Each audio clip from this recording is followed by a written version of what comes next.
जनसेवेचा व्रत घेतलेला समाजाभिमुख समाजकार्याला प्राधान्य देणारा राजकीय चेहरा म्हणजे सिंधुदुर्गातील शिवसेना नेते आणि भैरी भवानी प्रतिष्ठानचे संस्थापक अध्यक्ष अतुलजी रावराणे.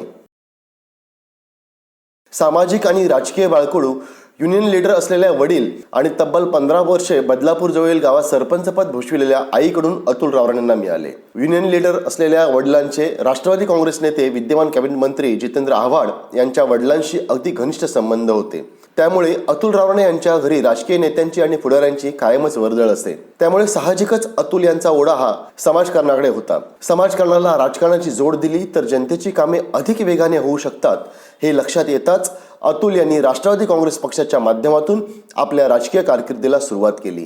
जनतेसाठी काम करण्याची अतुल यांची धडाडी पाहून जितेंद्र आव्हाड हे युवक राष्ट्रवादी काँग्रेसचे राष्ट्रीय अध्यक्ष असताना त्यांनी अतुल रावराणे यांना राजकारणात येण्याचा सल्ला दिला आणि अतुल यांची राष्ट्रवादी काँग्रेस पार्टीच्या ठाणे जिल्हा सरचिटणीसपदी नियुक्ती केली.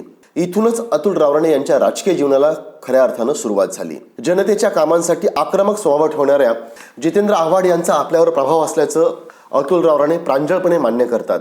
राजकारणात राष्ट्रवादी काँग्रेसचे मुलूक मैदान तोप असलेल्या छगन भुजबळ यांच्याशीच नव्हे तर त्यांच्या कुटुंबियांशी अतुल यांचे घनिष्ठ असे कौटुंबिक संबंध आहेत.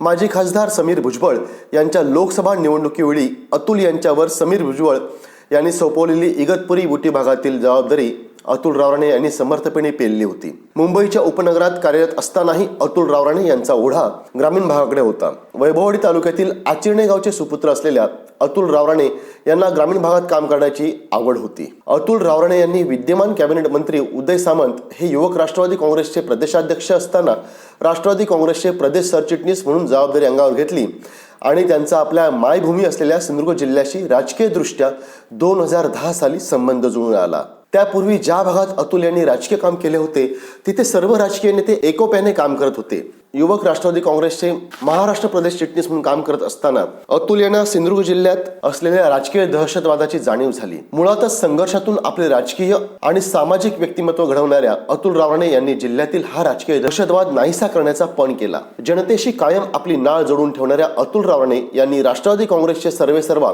शरद पवार यांच्या अमृत महोत्सवी वाढदिवसानिमित्त कणकवली, देवगड, वैभववाडी तालुक्यातील 75 शाळांना प्रत्येकी एक असे मोफत 75 संगणक वाटप स्वखर्चाने केले होते. राष्ट्रवादीचे तत्कालीन आमदार दीपक केसरकर यांनी 2012 सालच्या लोकसभा निवडणुकीत राष्ट्रीय काँग्रेस आणि राष्ट्रवादी काँग्रेस आघाडीचे उमेदवार निलेश राणे यांच्या विरोधी शिवसेना उमेदवार विनायक राऊत यांना उघडपणे मतदान केले. राजकीय दहशतवादाविरोधात केसरकर यांनी उघड पक्षीय बंडाळी केली होती. त्या निवडणुकीत विनायक राऊत हे लोकसभा खासदार झाले. राऊत यांच्या पहिल्या टर्मच्या खासदारकीच्या निवडणुकीत 2012 साली राष्ट्रीय काँग्रेस आणि राष्ट्रवादी काँग्रेस आघाडीचे उमेदवार निलेश राणे विरोधात उघड प्रचार अतुल रावराणे यांनीही केला होता. तेव्हापासून राणेंचा कट्टर विरोधक म्हणून अतुल रावराणे यांची सिंधुदुर्ग जिल्ह्याच्या राजकीय पटलावर ओळख झाली. त्यानंतर पक्ष नेतृत्वाने रावराणे यांच्यावर पक्षीय कारवाईही केली, परंतु ती कारवाई मागे घेत त्यांना सन्मानाने पुन्हा पक्षातही घेतले. दरम्यान 2014 सालची विधानसभा निवडणूक अतुल यांनी कणकवली मतदारसंघातून राष्ट्रवादी काँग्रेसमधून राष्ट्रीय काँग्रेसचे विजयी उमेदवार नितेश राणेंविरोधात लढविली. त्यानंतर झालेल्या राजकीय बदलात अतुल रावराणे यांनी राष्ट्रवादी सोडून भाजपामध्ये प्रवेश केला.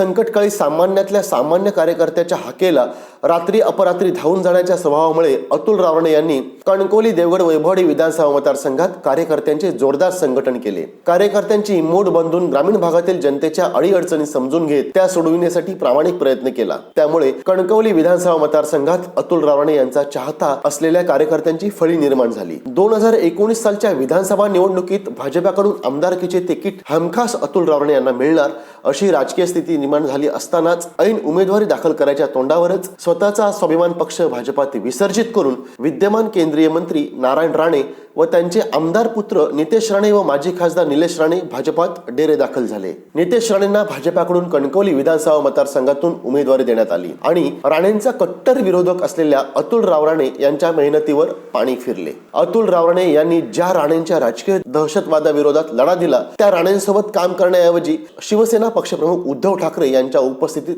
हाती शिवबंधन मानले आणि शिवसेनेत ते दाखल झाले. राजकारण करत असतानाच अतुल रावणे यांनी आपला मूळचा समाजकारणाचा पिंड सोडला नाही. बहिरी भवानी प्रतिष्ठानची स्थापना करून संस्थापक अध्यक्ष या नात्याने अतुल रावणे यांनी बहिरी भवानी प्रतिष्ठानच्या माध्यमातून आपल्या सामाजिक कार्याचे जनसेवेचे व्रत अखंड जोपासले आहे. अनेक शाळा संस्थांना त्यांनी आपल्या ट्रस्टच्या माध्यमातून आर्थिक मदत केली आहे. आर्थिक दुर्बल, गरजू आणि अभ्यासात हुशार असलेल्या शेकडो होतकरू विद्यार्थ्यांच्या शिक्षणाची जबाबदारी अतुल यांनी समर्थपणे उचलली आहे. जागतिक महामारी ठरलेल्या कोरोना साथरोगाच्या पहिल्या लाटेत सिंधुदुर्गातील आरोग्य यंत्रणा पूर्णतः हतबल झाली होती. डॉक्टरांची ढाल असणाऱ्या पीपी किट अभावी खाजगी डॉक्टरांच्या सुद्धा रुग्ण तपासणीत अडथळा येत होता. अतुल रावणे यांनी सिंधुदुर्ग जिल्ह्यात कार्यरत असलेल्या 850हून अधिक खाजगी डॉक्टरांची ही अडचण ओळखली आणि जिल्ह्यात कार्यरत असलेल्या सर्व खाजगी डॉक्टरांसाठी एकूण 1100 पीपी किट स्वखर्चाने मोफत उपलब्ध करून दिली. खासदार विनायक राऊत, आमदार वैभव नाईक यांच्या हस्ते सिंधुदुर्ग जिल्ह्यातील डॉक्टरांच्या संघटनेकडे हे पीपी किट सुपूर्द करण्यात आले.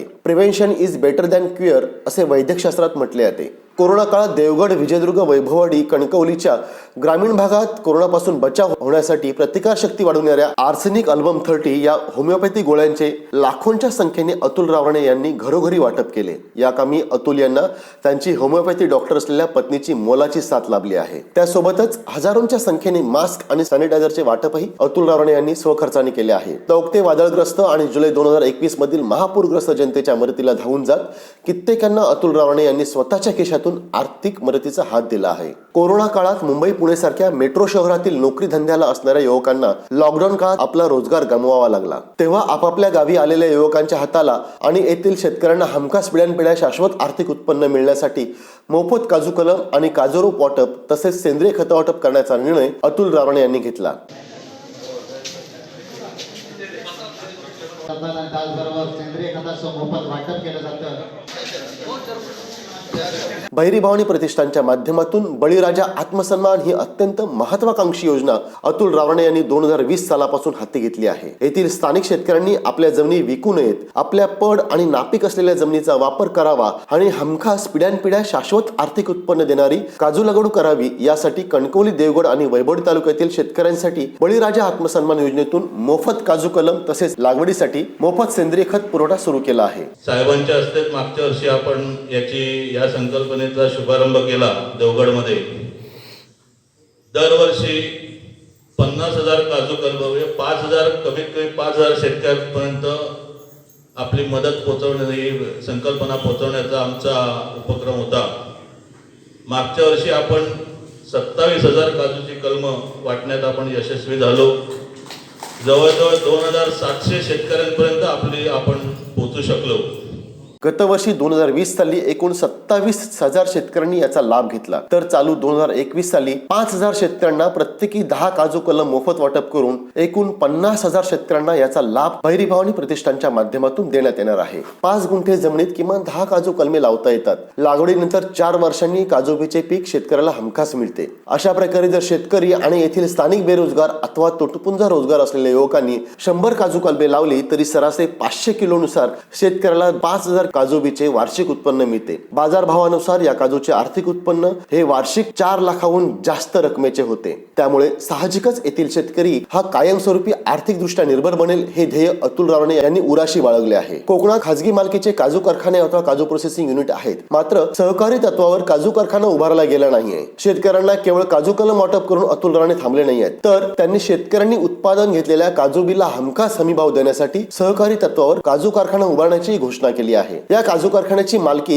ही येथील शेतकऱ्यांची असणार आहे. काजू कारखान्याचे शेअर्स खरेदी करण्यासाठीही शेतकऱ्यांना आपल्या खिशातून रोख रक्कम खर्च करावी लागणार नाही. शेतकऱ्यांनी पिकवलेल्या काजूबीच्या खरेदीतून शेतकऱ्यांना काजू कारखान्याचे शेअर्स देण्यात येणार आहेत. तसेच या काजू कारखान्यातील कामगार हा स्थानिकच असणार आहे, जेणेकरून स्थानिकांना रोजगार मिळू शकेल. शासनाकडून परवानगी मिळाल्यास काजू बोंडापासून फेणी आणि काजू वायनरी प्रकल्पही उभारण्यात येणार आहे. काजूबीच्या टरफलापासून फर्निश ऑइल निर्मितीचे बायो प्रोडक्टही हाती घेण्यात येणार आहे. पश्चिम महाराष्ट्राच्या धर्तीवर सहकारी तत्वावर काजू कारखाना सुरू करून येथील शेतकऱ्यांना आर्थिक सदन करण्याचा मानस अतुल रावणे यांनी बाळगला आहे. सिंधुदुर्ग हा देशातील एकमेव पर्यटन जिल्हा आहे, मात्र सकारात्मक राजकीय पाठबळ नसल्यामुळे सिंधुदुर्गात पोटेन्शियल असूनही अद्याप म्हणावा तसा पर्यटन विकास झालेला नाही. सध्या कोरोनामुळे आंतरराष्ट्रीय पर्यटन बंद आहे, त्यामुळे देशांतर्गत पर्यटन वाढीला चालना मिळत आहे. याचा फायदा घेत जिल्ह्यातील ग्रामीण भागातील खाड्यांमधील निसर्गदेणगी लाभलेले बॅकवॉटर हे केरळपेक्षाही भुरळ घालणारे पर्यटनाचे साधन बनू शकेल.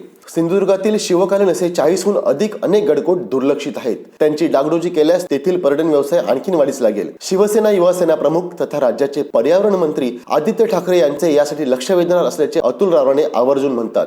राणेंचे कट्टर राजकीय विरोधक असलेल्या अतुल रावराणे यांचे राणे वगळता सर्व पक्षीय राजकीय नेत्यांशी आणि स्थानिक कार्यकर्ते आणि स्वराज्य संस्थेतील लोकप्रतिनिधींशी अगदी मैत्रीपूर्ण संबंध आहेत. अडचणीत असलेला कार्यकर्ता अथवा लोकप्रतिनिधीने मदतीसाठी हाक दिल्यावर तो कुठल्या पक्षाचा आहे हा विचार अतुल रावराणे यांनी कधी केला नाही. राज्य आणि राष्ट्राचे नुकसान करणाऱ्या बेकायदेशीर कामाला अतुल रावराणे यांचा कायम विरोध असतो. त्यात त्यांचे राजकीय नुकसान झाले तरी त्याची तमा ते बाळगत नाहीत. अतुल रावराणे यांचे कुणाशी वैयक्तिक वैर नाही. तात्विक वाद असले तरी सर्वांशी मैत्रीपूर्ण संबंध अतुल राखून आहेत. याचेच उदाहरण म्हणजे राष्ट्रवादीचे सर्वेसर्वा शरद पवार असोत अथवा शिवसेना पक्षप्रमुख उद्धव ठाकरे असो अथवा राजकारणात ज्यांना अतुल रावराणे आपला मोठा भाऊ म्हणतात ते भाजपाचे माजी मंत्री आणि विद्यमान आमदार रवींद्र चव्हाण असो. या सर्वांशी अतुल यांचे घनिष्ठ संबंध आहेत. मैत्रीच्या पवित्र दुनियेत राजकीय अभिनिवेश कायम बाजूला ठेवून अतुल रावराणे खुल्या दिल्याने सहकार्य करतात. मात्र ज्या पक्षात असतील त्या पक्षाविरोधात अवाक्षरही खपून घेत नाहीत हेही विशेष आहे. म्हणूनच मैत्रीच्या दुनियेतील दर्यादिल राजा म्हणून अतुल रावराणे यांची राजकारणापलीकडे ओळख आहे. समाजकारणाला राजकीय ताकदीची जोड असेल तर नक्कीच जनतेची कामे अधिक जोमाने आणि प्रभावीपणे होऊ शकतात. यासाठीच अतुल रावराणे यांनी राजकीय जीवनाला सुरुवात केली. कणकवली देवगड वैभवडी तालुक्यातील जनतेच्या सर्वांगीण विकासासाठी विधिमंडळात जनतेचे प्रश्न मांडणे आणि त्याचा पाठपुरावा करून जनतेचा विकास साधणे हे महत्त्वाचे आहे. स्थानिक शेतकऱ्यांचे आणि जनतेचे आशीर्वाद मिळाल्यास शिवसेनेच्या माध्यमातून जनतेचा लोकप्रतिनिधी म्हणून विधिमंडळात जाण्याचा मानस अतुल रावराणे यांचा आहे. आज वयाची 49 वर्षे पूर्ण करून अतुल रावराणे आयुष्याच्या सुवर्णमयी वर्षात पदार्पण करत आहेत. अतुल रावराणे यांना दीर्घायुरारोग्य लाभू देत. अतुल रावराणे यांच्या राजकीय आणि सामाजिक वाटचालीस आपला सिंधुदुर्ग डिजिटल न्यूजच्या मनपूर्वक शुभेच्छा. मर्द रांगडा दिलाचा राजा अस्सल फौलाद तू, अस्सल फौलाद तू, मनात माया डोळा निखारे. आमचे परममित्र सिंधुदुर्ग शिवसेना नेते अतुलजी रावराणे यांना वाढदिवसाच्या हार्दिक शुभेच्छा. शुभेच्छुक श्री संदेश पारकर, माजी उपाध्यक्ष कोकण सिंचन महामंडळ. मनात माया डोळा निखारे, बाघाची औलाद तू.